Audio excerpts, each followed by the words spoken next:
Start? Yes, sir. You're on. Good evening, everyone, and welcome to this evening's listening session presented by United States Senator Joe Manchin, entitled From Hurt to Healing.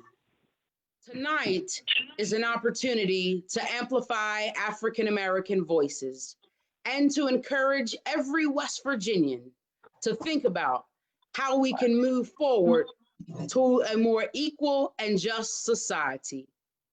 As we begin, let us join together in prayer, delivered by Reverend Ronald English, who has been a lifelong pastor and was mentored by Reverend Dr. Martin Luther King Jr. Reverend English was present at the historic I Have a Dream speech and presented the prayer for Dr. King's funeral. Tonight, we are honored for him to lead us in prayer. Reverend English. I sincerely share the honor of being with the Senator and these distinguished brethren as we come together. Let us bow.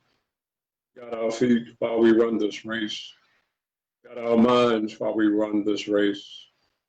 Hold our hands, steady our spirits, fortify our faith. That we will be acceptable in your sight, but most of all will be a servant of service in this time of testing and tension. But in such times you speak, and out of such times the testing and the tension becomes a triumphant moment and a transitional and transformative place and time. And we ask that you would bless this moment, bless this congregation, and bless this connection, that it may be acceptable in your sight, and that you will strengthen our work. In the precious name of your Son, our Savior, we ask it all. Amen. Amen. Amen. Next, we will hear from Senator Manchin along with Reverend English. We will also hear and listen to the perspective of an esteemed group of faith leaders from across the state. There is also a question and answer period at the end of the program. So if you're listening to tonight's broadcast and you have a question, feel free to send us an email at common_sense@manchin.senate.gov. Again, you can certainly send us an email at any time during tonight's program at common_sense@manchin.senate.gov. Unfortunately, we won't have time to address every question, but we will certainly do our best to respond to them within the coming weeks. It is my great honor now to turn the program over to your United States Senator here in West Virginia, Senator Manchin. Thank you, Terry. And thank each and every one of you for joining me tonight, and all of you who are watching. My hope and my prayer is that this forum moves us forward in a positive way. As a United States Senator, I'm working with my colleagues on legislative solutions to end racial tensions. But as a human being who is heartbroken over what is happening in our country, I'm looking for ways to help move us from hurt to healing. It is not lost on me that 76 years ago tomorrow, Americans of all races were storming the beaches of Normandy to rid the world of the scourge of racism. Almost 2,500 Americans would lose their life on June the 6th, 1944, so that men and women they never met could live free. At our core, that is who we are as Americans. We are willing to lay down our life, our most precious gift, for the universal cause of freedom. However, we cannot speak in hyperbole and ignore our ugly history. As a nation, we have made so many deeply painful mistakes that have marginalized our fellow human beings, particularly our African American neighbors, in the most hurtful of ways: the Civil War, Jim Crow, segregation, police brutality, the centuries of pain and hurt that has been bottled up over these systemic grievances are spilling onto our streets right now as we meet. It is past time to do what Americans do best: come together in times of crisis to move our country forward toward a more equal and more just society. We've got to be willing to take some brave steps. We've got to be willing to step outside of our own beliefs and comfort zone and listen to other perspectives. I hope to do that myself, and I want to listen. I want to learn. I want to change, to be an advocate for those who have been ignored for far too long. We've got to be willing to show a little compassion and to step towards each other in the most forgiving way. We've got to be willing to take a brave step and stand up when we know things are wrong. I do see that happening. Our youth are saying, enough.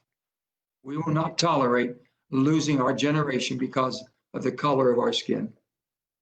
Our military leaders are saying enough. Our servicemen and women are not political props, and they do not fire on fellow Americans. Our law enforcement leaders are saying, enough. This is not who we are. Our fellow West Virginians are saying, enough. Everyone is welcome in our state. We are a state of all races. We are a proud state of immigrants who have come together to mine the coal, that forged the steel, that built the tanks and ships that have kept our nation the strongest and freest in the world. You don't care about the color of a person's skin when you're 1,000 feet underground in the coal mine. You care about who they are at their core, because that person will help you come home alive to your family.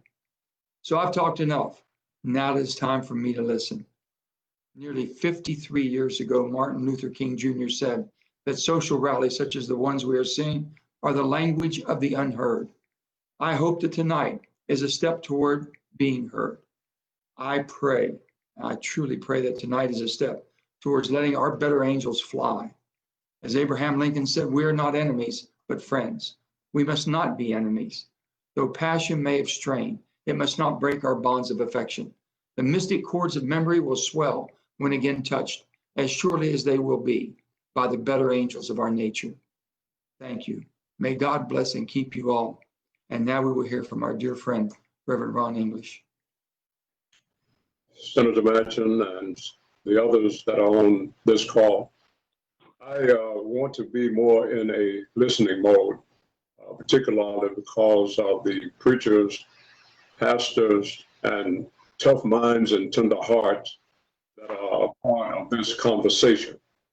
And therefore, I just want to raise a couple of things in terms of how I see that the global pandemic and the global riots that have resulted from the death of George Floyd has really shown how there is a kinship that we must take notice of in terms of our way of leading forward.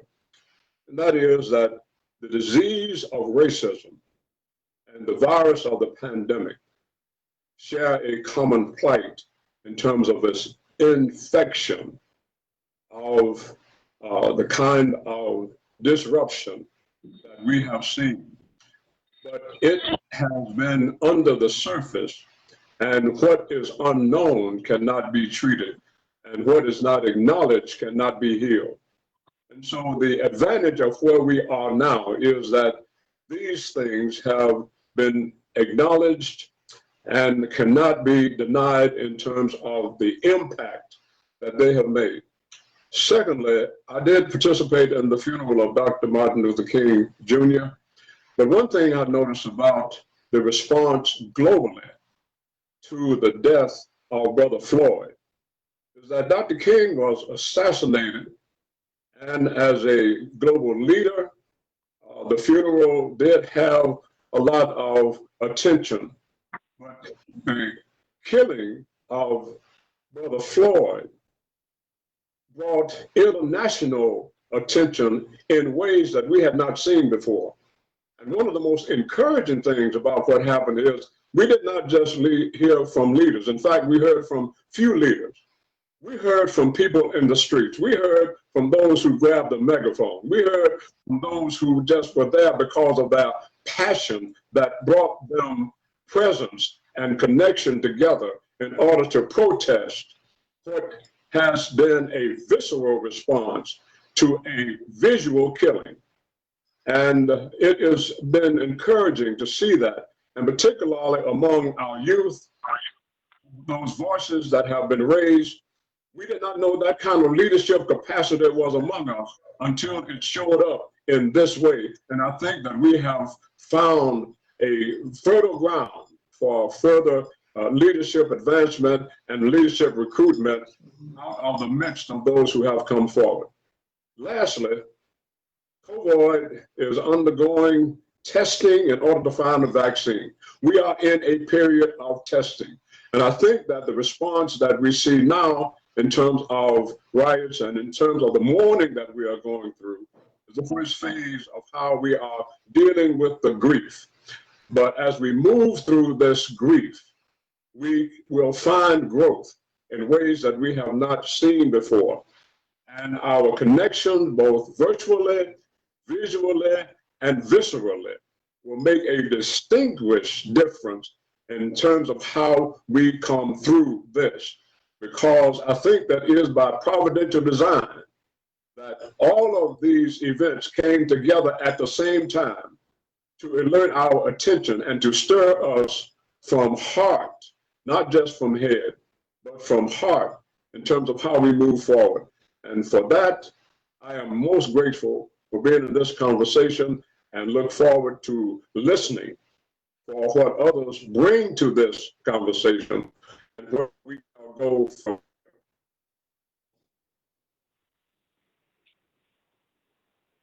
Terry, are you still there? Yes, sir.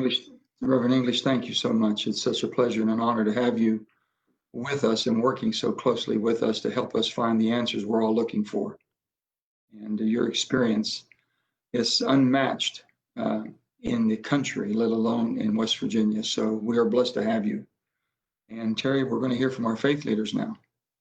That is joining us from hurt to healing, our faith leaders from across the state. Our first speaker this evening is Reverend Darrell Cummings from Bethlehem Apostolic Church in Wheeling, West Virginia. Welcome, Reverend Cummings.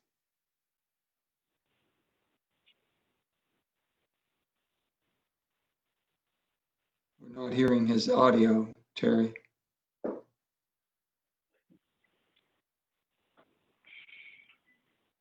Is anybody hearing Reverend Cummings? Reverend Cummings, you may want to unmute yourself.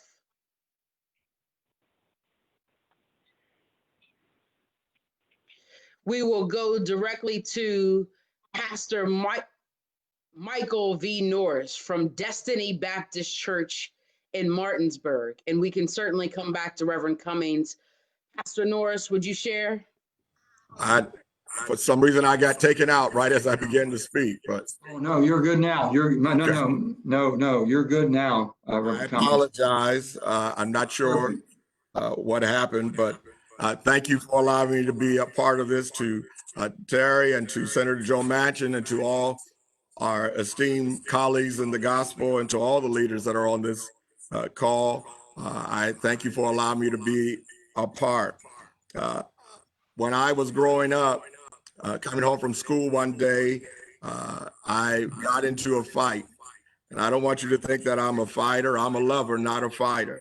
But this particular fight was started by one of our bullies by the name of Sherman. And as all bullies have gangs. And Sherman told me it was my day to get beat up. I don't remember how I signed up for it, but somehow it was my day. And while that fight was going on, a young man by the name of Wilbur walked by.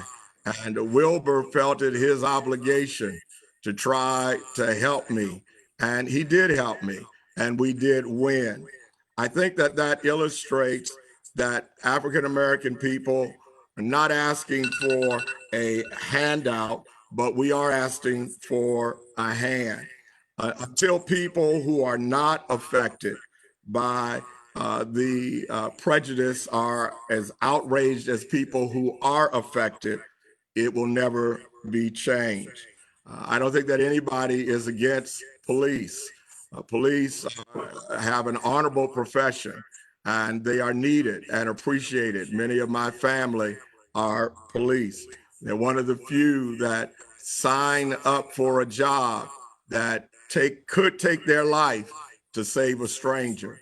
But I think that every African American on this call knows that anytime they're pulled over by the police and have an encounter with the police, that they have to remind themselves to be careful how you talk, be careful how you move, because that pullover could cost you your life. I think that George Floyd reminds us that we're just asking to have injustice take its knee off our neck. We all want to breathe justice. We want to be able to say the Pledge of Allegiance with a new fervor, one nation, under God, indivisible, with liberty and justice for all. Thank you. Thank you, Reverend Cummings. Now we will hear from Pastor Michael V. Norris from Destiny Baptist Church in Martinsburg, West Virginia. Pastor Norris. Hello to the Honorable Senator Joe Manchin, to Dr. English, to all of my brothers in the faith community. I think one of the things I was sharing with my family, particularly my wife and my daughter, in relation to what has just occurred in our history with George Floyd, I'm kind of reminded of what Dr. King said in his letter from a Birmingham jail, and I quote, when he said, "Injustice anywhere, the threat to justice everywhere. We are caught in an inescapable network of mutuality, tied in a single garment of destiny. Whatever affects one directly affects all indirectly." And so when I went back and looked at those words, I was sharing with my family a question I posed for this coming Sunday. How is it that all of the people we've seen marching in 400 cities and 50 states, Black, white, Latino, LGBT community, Republicans, Democrats, law enforcement, people from diverse background, educated, uneducated. How is it that all of us in our sin garments could speak with unison, one voice, crying out for justice? We have for years. And I'm reminded and I want to make this quick, I share with my family, I said, I believe that, that Latin phrase, Imago Dei, was resurrected or ignited. That is the image of God that is in every human being, known or unknown. And I'm saying to my family, this cry is a cry that is intrinsically familiar with not that which is just wrong, but as well as that which is right. And it was right for us to come together, because for those who say this has awakened my white privilege, well, that's a good thing. But according to that letter from a Birmingham jail, we are all affected by this kind of heinous behavior. We're affected directly and indirectly. And so I'm happy to know that we could come together, have this discussion. And I see this as the process. As I was saying, you can't possess unless you go through the process. So this is going to be a long, tedious, and I hope in very intentional process for race relations in the country and globally. So I want to thank Mr. Joe Manchin for initiating such a discussion. However, at some point, we must move from discussion to legislative and practical execution. And so I just want to thank all of you guys. Terry, not excluding Terry, put it together. We thank all of you for sharing your views. And with that, that's all I need to say on that. Thank you, Pastor. Thank you, Pastor Norris. Next, we will hear from Bishop Charles Shaw from Real Life Christian Church in Huntington, West Virginia. Thank you so much, Terry. And to the Honorable Senator Manchin. We appreciate this opportunity to come together and to be able to have a discussion about our current life today. First of all, I'm feeding back on myself, I believe, but Yeah, we're all feeding back a little bit here. but first of all, just thank you for having the fortitude, sir, and to pull something like this together and not be afraid to have this discussion. I think that's critically important that we put these things out there and be able to discuss one with another to find solutions together. I was contemplating today how to address this powerful subject of from hurt to healing. And it just comes to mind to me one scripture in the kind of a small book called Micah. He's known as one of the minor prophets, not because what he didn't have much to say, but it's just because the letter was short. But yet and still what he had to say is powerful. And one thing that he said, it was that in Micah 6:8, it says, he has showed thee, O man, what is good, and what doth the Lord require of thee? And then it answered, but to do justly, to love mercy, and to walk humbly with thy God. I just believe that the time that we're living in today, with the COVID-19 and the death of somebody like George Floyd, which that's just one, that's the last one. With these things going on, I believe it's really pulling us back where we once used to be in our relationships with God. I believe that's one of the most critical things that we can do. The scripture speaks about righteousness exalting the nation, but sin being a reproach to any people. And I believe it's time for us as a country to reestablish our relationship with God. And of course, I know we all haven't lost it, but as a whole, I think we've kind of drifted it away. And then we've tried to redefine what a relationship with God is. And it has not always been accurate. But as Michael began to express this thing, as God was dealing with his people, the first thing he said, we should do justly. Doing justly is not a hard thing, but it seems to be a strain for folk to just do the right thing. Justice is something that we seek after, but if we would just treat each other as the humanity that we are, knowing that we all are created in God's image and after his likeness, then justice should come relatively easily. And then the second thing he said was to love mercy. I think it's a time when we should recognize that we all need mercy at some time in our lives. And except God give us mercy, where would any of us be? But when we are in power, when we're raised up and we have positions, it's more critically important that we exhibit that mercy and never forget where we have come from. And lastly, he said to walk humbly with thy God. This become a personal thing. Walking humbly with God, I believe that means and that entails that we always recognize that we're on a mission for God. There is a purpose that God has called us for. There is a reason that we are here. And there is a reason that we're in certain positions in life.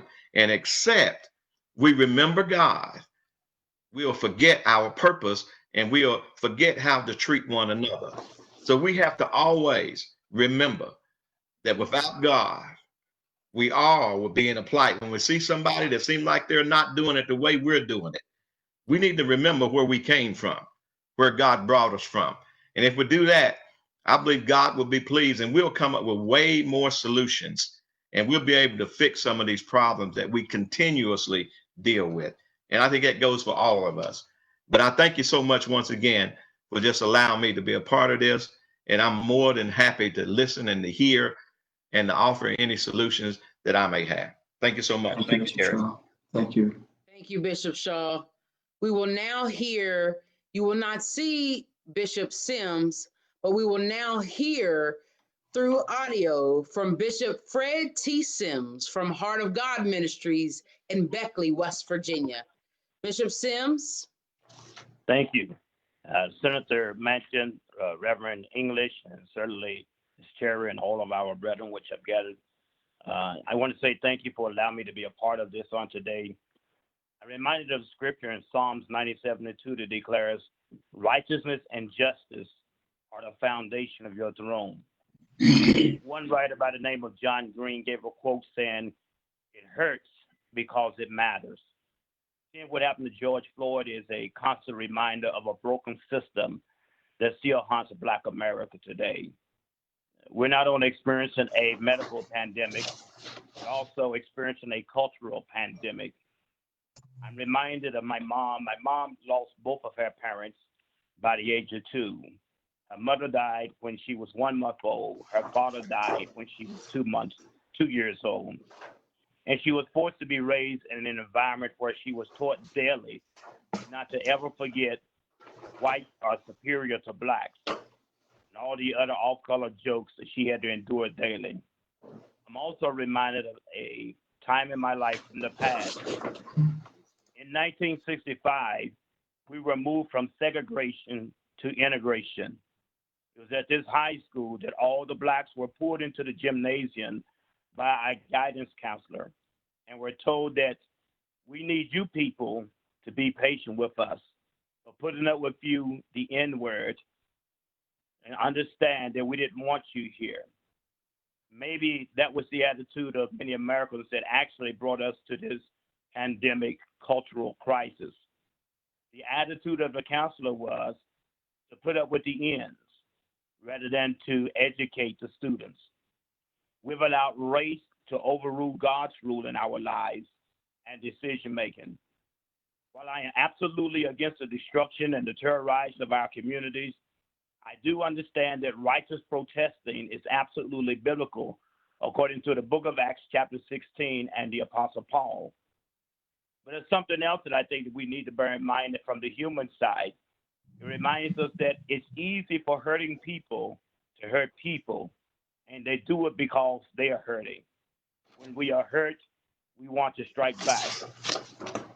We need to protest evil in a righteous way.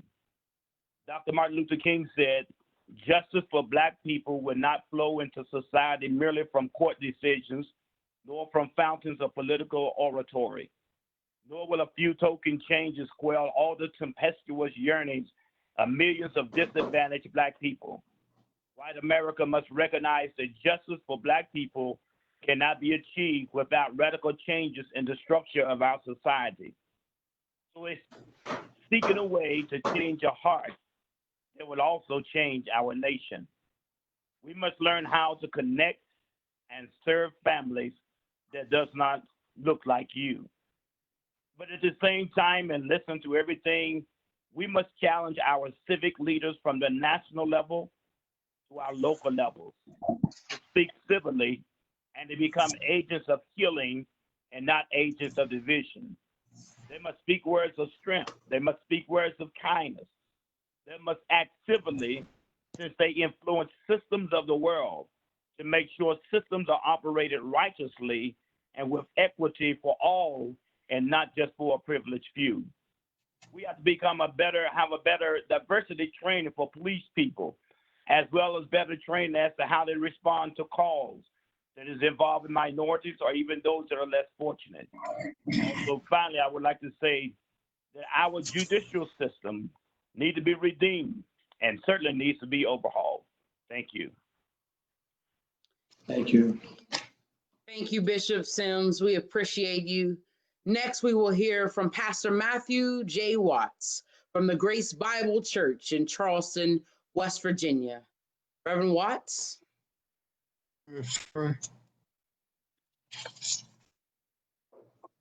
Can you hear me? Yes, we can. Okay.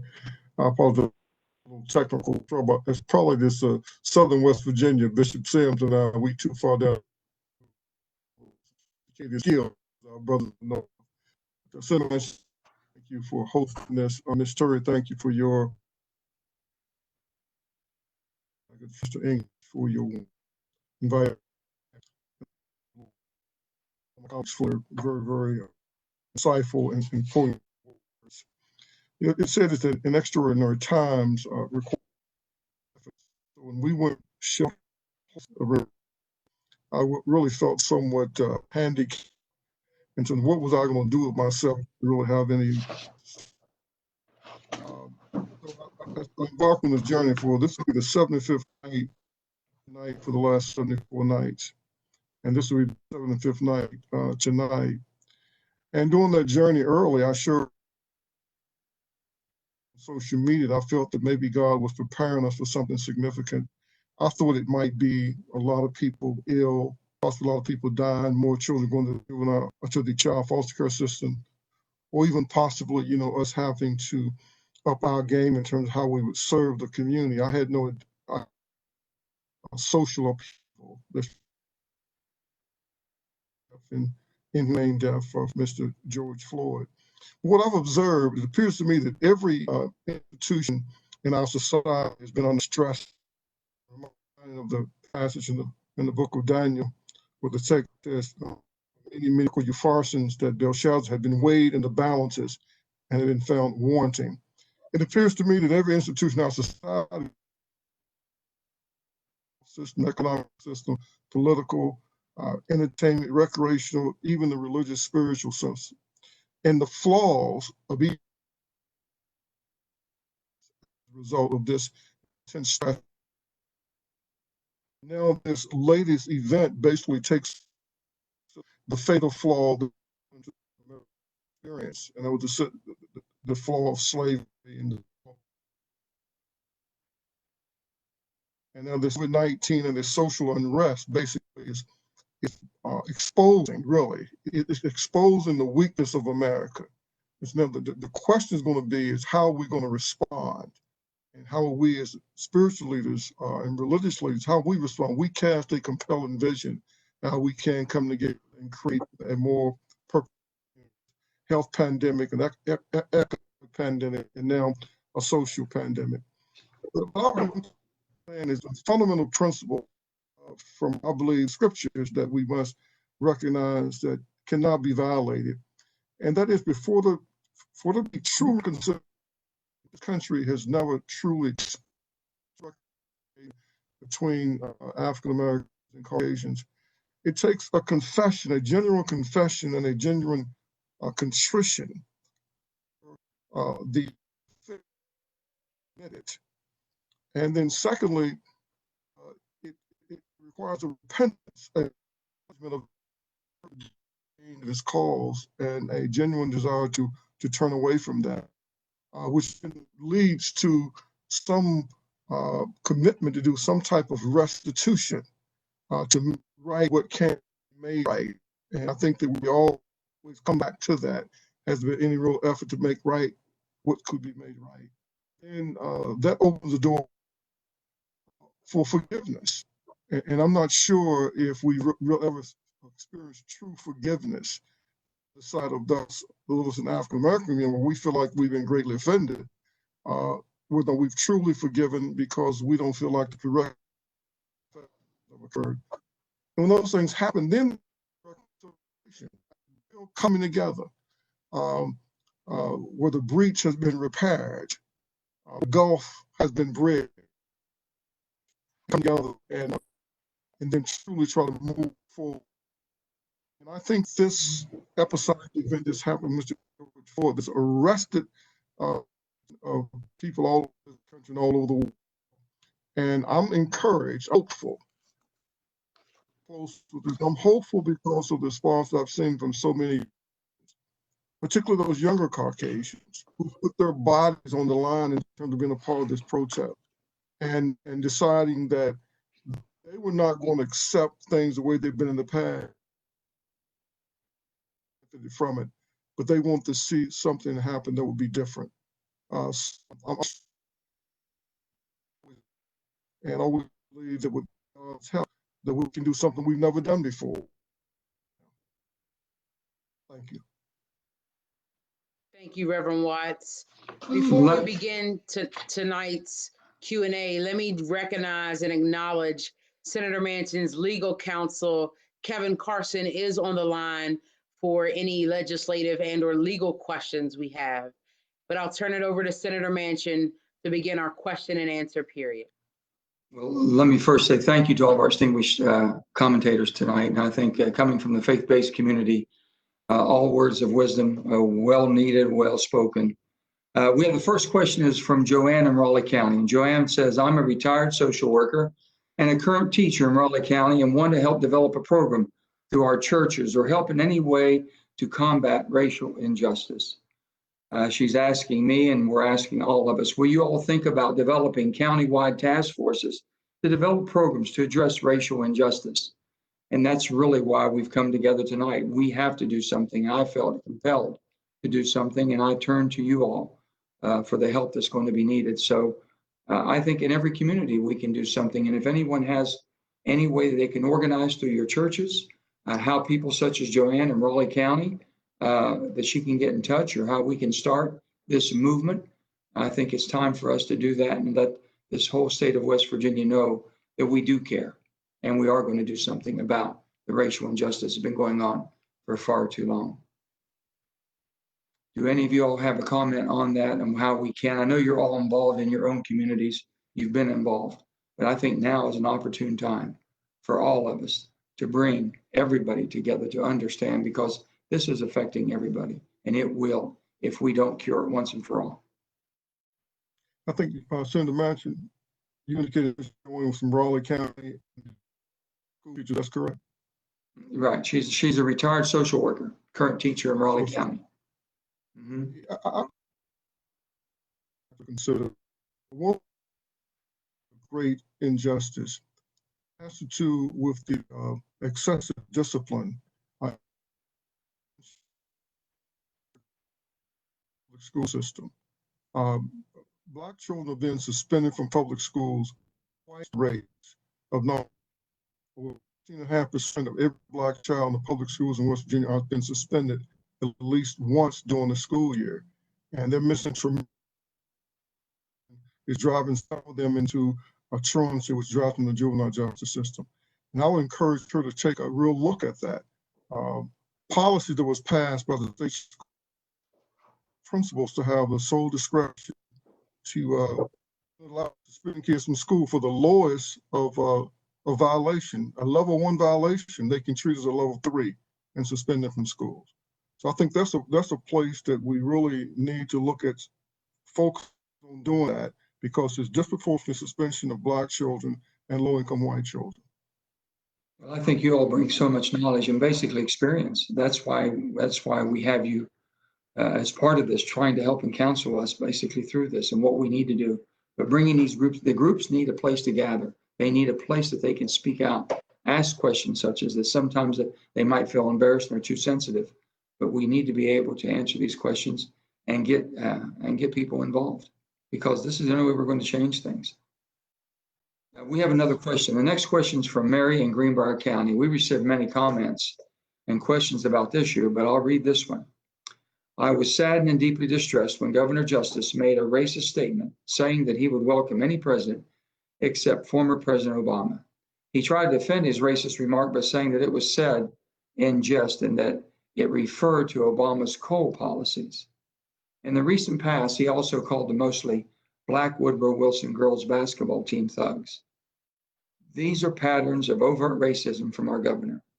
This pattern of speech and beliefs could not be further from the West Virginia values of inclusiveness, kindness, and respect for all that I hold dear and strive to practice in my everyday life. In these sad and distressing days, how do we move from oppressive, hurtful comments and actions towards the wild and wonderful West Virginia values of inclusion, respect, and kindness to all? I'll say one thing very quickly, and I want you all to, whoever has something to comment, to say about that. I've always said we're a product of our environment. I am who I am by where I was raised, who I was raised by, and the people I was raised with. And I was very, I draw a lucky straw to have the most loving, caring people in the world that never saw color, never saw condemnation of anybody. They only wanted to house and feed and clothe any human being that they saw, from my grandparents to my parents and aunts and uncles. So I was blessed. I was truly blessed. But there's not everybody was raised like maybe myself and you all that saw how we could bring people together and the love that we have for each other. And I pray that the governor understands, and that all public leaders, the insensitivity we see from our president. You know, I've never seen anything like this. A person who goes out of his way to divide and tear people apart, to downgrade and denigrate and condemn people because they don't look like him or weren't raised like him or not as wealthy as him. I just can't believe it. And we have got to speak out against that. That is not who we are as a people. It is not God's children. I can assure you of that. And it's not God's ways for us to basically treat each other this way. So I pray for the governor and the president. They will find their inner soul. They will find that better angel, which I believe we all have in us, and let that angel fly. But right now, she's having a hard time escaping some of these traps that's been set for her. So with that being said, I can't condone this any way, shape, or form. I've had my differences with President Barack Obama, but I want to say this. There was not a more decent human being. There was not a more moral, valued human being, a more godly person. Even though I disagreed with some of his policies and we went toe to toe, I respected him for not just being the position that he had as president, but for the person that he is. And I always felt that way, and I feel strongly about that. And he is always welcome in the state of West Virginia, I can assure you. One of the things, can I be heard? Sure, absolutely, Reverend English. One of the things I want to say right quick, and I really want to be in the listening mode, as I said, but the comments from the governor are disturbing but expected, because part of the thing that we are dealing with is the presence of unconscious bias and how it shows up. And when it shows up in comments like that and then are backed off, then, because I was in jest, well, being in jest really shows up a lot of times what is for real in the heart. And when we see that, then we need to be aware that that didn't just show up yesterday.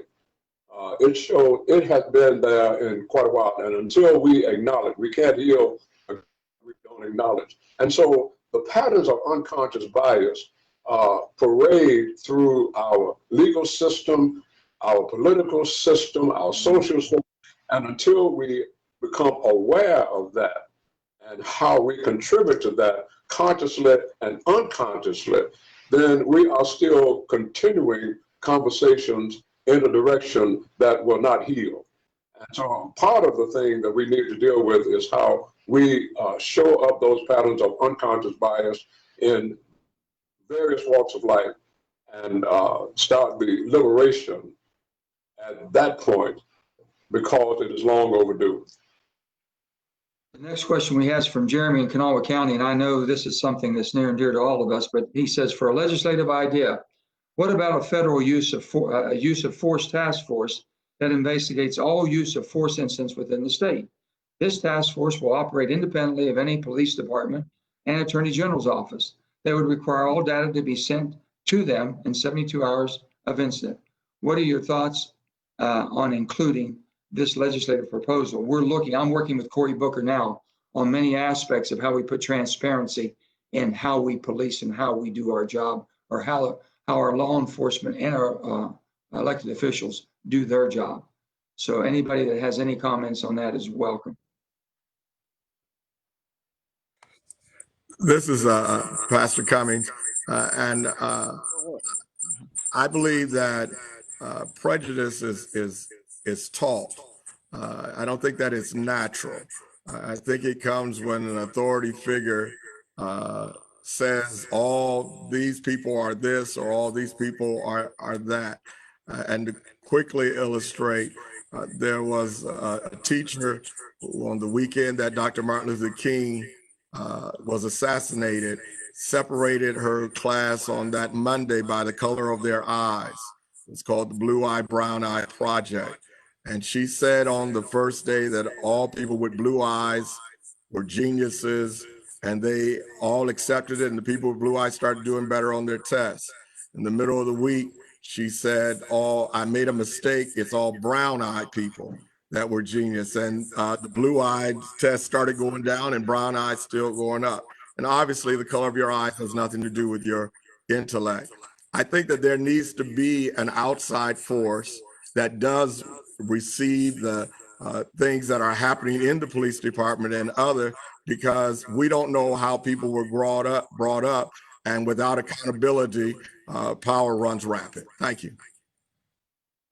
The next question we have is from Derek in South Charleston. And Derek says, how can the church and the religious community work with elected officials to bring some racial harmony within the community between civilians, law enforcement, and one another?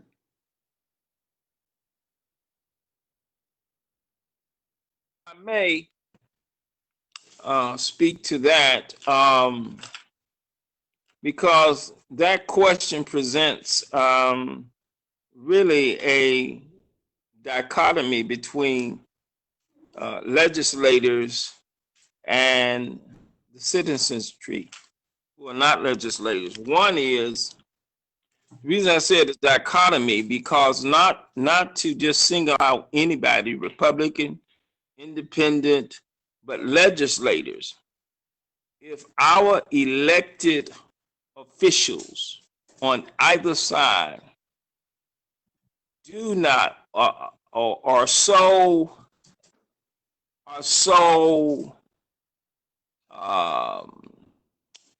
in submission to their career, operating out of the spirit of self-preservation, or shall I say self-political preservation, and don't have the decency, I would say, to call evil, to call out social inequality, to call out racism in Washington, D.C.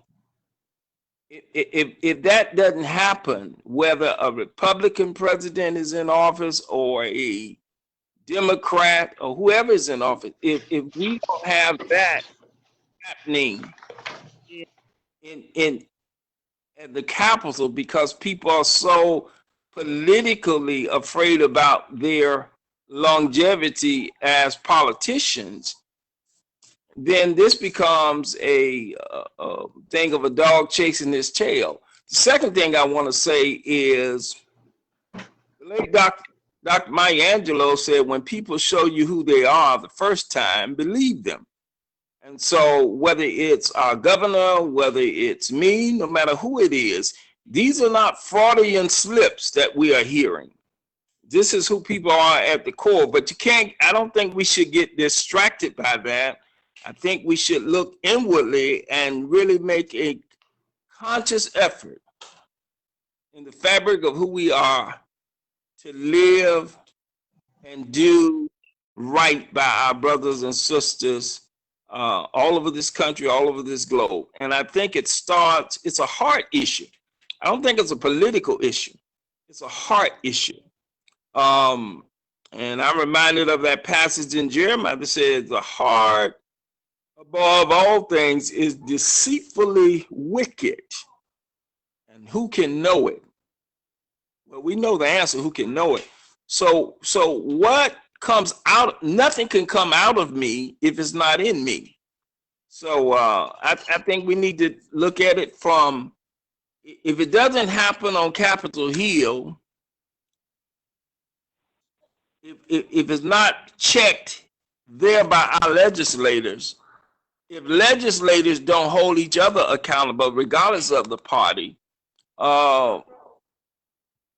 I mean, what do legislators think are going to happen in the larger community? A question within a question. That's an answer, but that's a question within rendering my answer.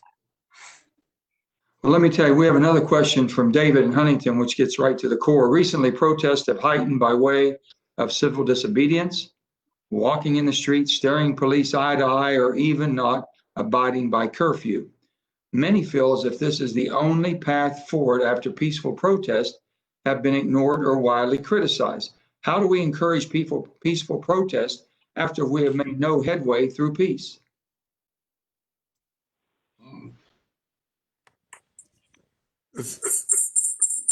Anybody on this? Well, I defer to Reverend English if he was getting ready to say something, but I was getting ready to say that. Go ahead, Reverend English. I was remembering that phrase, men cry peace, but there is no peace. And there is no peace external from the peace that we find within, no doubt about that. But in terms of what we are looking for when we talk about peace, is it the postponement of conflict, or is it the engaging of conflict and understanding how, if we know that out of cosmos, out of chaos comes cosmos, as the beginning of Genesis shows us, then we can expect that there would be disruption before deliverance, and there would be grief before glory. And those patterns in history show us that we need not be totally despondent because of the present moment, because after the Black Plague came the Renaissance. After Reconstruction and after slavery was ended, came a new birth of freedom. But there are patterns in history that show us that we go through something in order to come out with a new understanding of who we are and what we are. And part of what we're going through now is understanding who we are. And I know that we want to say that's not who we are, but in a sense, that is a denial of what we are seeing and what we are dealing with, to say that's not who we are. We have an image of America being better and ourselves being better than we are, but until we deal with who we are, where we are, and how we are, then we will continue to deceive ourselves in terms of where we can go and grow. That leads right. Go ahead. If I could just add that Dr. English has said, but I think part of the problem is that we as citizens, we want to delegate our citizenship responsibility to politicians. This is going to require rigorous citizenship, discipline, citizenship. To the person's question about how can we come together, well, we could come together by bringing different groups, ministers, business, with mayors, police, and some of the chief departments. And let's talk about looking at all the, in terms of complaints, in terms of excessive use of force, in terms of discipline, and how things like that. Then we must be vigilant and we must be diligent. It starts at level engaged. This is where we now are, and understanding that we're like not to rule over us, counsel responsible. Police is left to clean up a lot of social problems because African American communities are not invested in properly. There's not a real plan to develop areas. And I live in the capital city, and I could write a book about what's happening to the west side of Charleston and the indifference and apathy on behalf of mayors and city council people until the present day. So what I'm suggesting, and if we start becoming more engaged as citizens and talking to our city council representatives, going to the city council meetings, talking to our legislators, whom we normally don't talk to until the next election in many cases, it's going to require to be diligent, to be persistent, to be citizens that are watching and participating. And then we're protesting from a position that we have discharged our citizenship for those who we elect to represent, not representative. And that's in communication right now. We've been representing my opinion. I close with this, and I'll wrote about it. The Republican Party wouldn't talk to Black people, still don't for the moment. And the Democrats simply assume that to be taken for granted or to ignore. And so it's happened. We just have not gotten good rep all of the United States of America. And part of the problem, responsibility rests with us. It rests with us to be more engaged as citizens. And the time right here is a perfect opportunity to do it. A primary election on Tuesday, a general election coming up in 5 months. We can become better citizens, pay close attention, making sure we're engaged in the process. And I think we'll get better representation. This final question really speaks to everything that we've been meeting about today and to this evening. How do we go from hurt to healing in a nation that, despite irrefutable evidence, refuses to acknowledge the hurt, therefore seeing no need for healing? And what I'm saying, and I think this question is getting, is this different than any of you? It's different than anything I've ever seen or felt in my life. The killing of George Floyd, an absolute innocent person, the heinous killing of this person, and they cannot refute it, they cannot dispute it, they cannot hide it. It is what it is. It has moved a nation, it has moved the world. It's something I haven't seen. So I want to give Lloyd and Charleston some hope.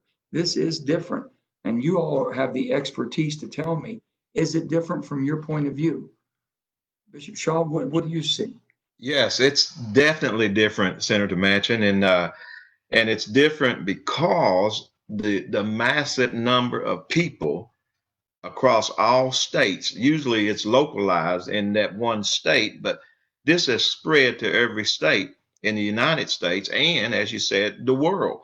And it's something when you see Great Britain or you see Iran and you see places all over the world protesting something that happened in the United States of America. So the intolerance or the unacceptance that where the protests began in Minneapolis has caught fire and spread. And I'm so grateful and thankful for the massive number of people, not just African Americans, of course, that made the difference. Anytime the majority we refuse to be silent and we come out as a mass, as a group, that's letting us know that there is progress. And I think change will come from this incidents that never came in incidents of past. We have a minute or two. Does anybody have anything to add to that, Reverend English? Yeah, one of the things that made it very different is that this is the first that has been a lynching on camera, and that we have actually seen someone die on camera. Even during the time of the Civil Rights Movement, when the mother of Emmett Till said that she wanted to have her son's body brought back and with an uncovered casket, and people were able to see what had happened to him. We still have not seen it done on camera or in real time. And I think part of the gratitude of having cameras so available is that where would that have been had not it been videotaped? And so that's the major difference that I see in this situation, that it was visible, and therefore it makes us more visceral in terms of our response. Bishop Sims? Yes, I also like to think in terms that it took the death of George in order to bring about the birthing what I feel like is going to be a brand new movement that's going to produce the positive results that are so much needed. I often quote over here at the church, surround yourself with people whose definition of you is not according to your past, but according to your destiny. I think what I just heard was that we see something brand new now. We see not just Black African Americans just trying to make a difference, but I see the entire world. I see races from all around coming together for this, trying to make a demand that there must be a change, and there must be a change in our system of doing things. Reverend Cummings? I agree with everything that's been said. I believe Dr. King said that 11 o'clock on Sunday morning is still the most segregated hour of the week. I think that we need to reach out in both ways. And what is exciting is to see that it is not just African Americans that are marching, but it is our brothers and sisters who are Caucasian, who see the enormity, the horrificness of what is going on. And I hope that this creates, as it has for you, and thank you, Senator Manchin, a dialogue in local as well as state, well as national, so that this doesn't happen again. Thank you. Pastor Norris. Pastor Norris. Thanks again, Senator Manchin. I agree with all of the comments, and it's a first step, like a baby taking a first step, that hopefully at some point we'll pick up our pace and walk with dignity and respect as a people. And so I want to thank you again for bringing these cohort of stalwarts, men of faith, and for this needed discussion for such a time as this. Thank you. Reverend Watts. I'm very hopeful that it can be different. I'm not convinced that it will be. It depends on citizens, as I said earlier, when we engage. I think one thing that made this really different was the fact that we were sheltered in place. That's why we watch it so much, because we're under this home confinement. The shooting of Tamir Rice in Cleveland, the young boy that was gunned down with a police officer, that was pretty bad. The shooting of the gentleman was running away from the police officer in the back, that was pretty bad. But we were so busy with our eyes, didn't pay much attention to it. But the fact that we were sort of held hostage by COVID-19, it has forced us to look at this more intensely than what we would have in the past. So what I'm saying, I'm an American spirit, and I want to see what is the voter turnout on Tuesday. That will give me a sign in terms of whether we'll be better citizens. Correct. And will become more engaged in the political process. Protests must turn into politics, because that's how policy shape and that's how resources are allocated. But I'm indeed hopeful, as I said earlier, because of the diverse engagement, and if people can stay together and continue to focus, I think that we can a new reality. Well, this is the beginning of from hurt to healing, and people want to heal, and they are hurting desperately, and they need people like yourself, men and women of faith, basically people who know the Bible and can preach the Bible, basically God's words, but have lived it also. So I look to you all for guidance. I need it, and I'm going to do everything I can to use my voice, my position, to make sure that we shed the proper light on this in the proper way, to show that we are better, much better than what we have seen. We're better than what we're hearing from some of our political leaders, and we can make a change, but we have to speak out, and it has to be all of us with a unified voice. This is not America. It's not who we are. It's not how I was raised. It's not how I've looked at my brothers and sisters. It's not the way I want to treat people or want to be treated. You know, what you do unto one, you do unto all. And I feel very strongly about that. So I'll give you everything I have, and we'll continue this dialogue. And I would like for every community to try to start a dialogue with your spiritual leaders, with your political leaders. Make them speak up, make them be accountable, hold us all accountable for what we do in the actions and for what we don't do in the inactions. So I say, God bless each and every one of you. Thank you all for tuning in to this podcast, if you will. And we will come back to you, and we will continue healing with the hurt that we all have. God bless. God bless you. Thank you. Thank you.